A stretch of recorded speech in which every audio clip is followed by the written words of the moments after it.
तर याच लोकसभा निवडणुकीचे निकाल जाणून घेण्यासाठी आणि अपडेट जाणून घेण्यासाठी आमचे प्रतिनिधी वेगवेगळ्या ठिकाणी संपूर्ण राज्यभर तैनात आहेत।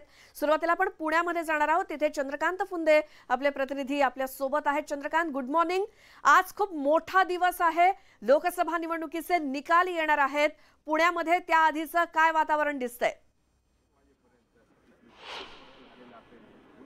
Video good morning Shweta. आता आपण ही जी मतमोजणी केंद्र आहे एफसीआय गोडाऊन म्हणजे कोरेगाव पार्कातलं तिथं आपण आहोत। आपण पाहू शकतो ही सगळी लाईन जी आहे सगळे मतमोजणी कर्मचाऱ्यांची आहे। गेटवर आपण अक्षरशः रीग लागलेली आहे। सगळे आत जातील, नंतर सगळे ईव्हीएम ताब्यात घेतील, आपल्या टेबलवर ठेवतील, नंतर ते सीलिंग म्हणजे सुरुवातीला एक पूर्वतयारी आपण ज्याला आपण म्हणतो ही सगळी पूर्वतयारी आपल्याला इथं पाहायला मिळते। साधारण 8 वाजता मतमोजणीला सुरुवात होईल। पहिलं पोस्टल वोटिंगचं काउंट होईल, त्यानंतर 8:30 वाजता आपल्या ईव्हीएमचं सील तोडून मग पुढची मतमोजणी सुरू होईल। पण एकूणच ही सगळी प्रक्रिया सुरू होईल बरोबर 8 वाजता। पण त्याच्या आधीची सगळी तयारी आणि लगबग आपल्याला इथं बघायला मिळते। कडकोट पोलीस बंदोबस्त आहे, सगळे मतमोजणी कर्मचारी इथं सगळे आपापल्या टेबलवर जाऊन बसतात।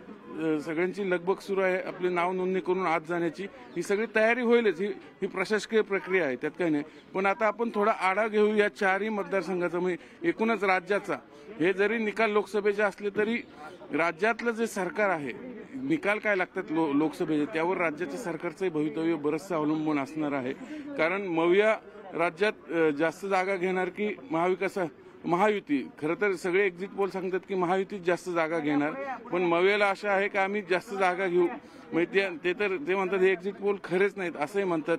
निकाल शेवटी आपल्याला सगळे जे कल आहेत, प्राथमिक कल 10 वाजता एक हाती येतील, त्यानंतर 12 वाजता ट्रेंड सेट होईल आणि 2 ते 2:30 नंतर निकाल हाती यायला लागतील। म्हणजे अवघ्या काही तासांचा काळ आहे, त्यामुळे जे काही दावे प्रतिदावे केले जातात सत्ताधारी विरोधकांकडनं ते काही तासातच स्पष्ट होतील। थोडा वेळ काढायची उत्सुकता सर्वांची ताणली गेलेली, सर्वांना माहिती।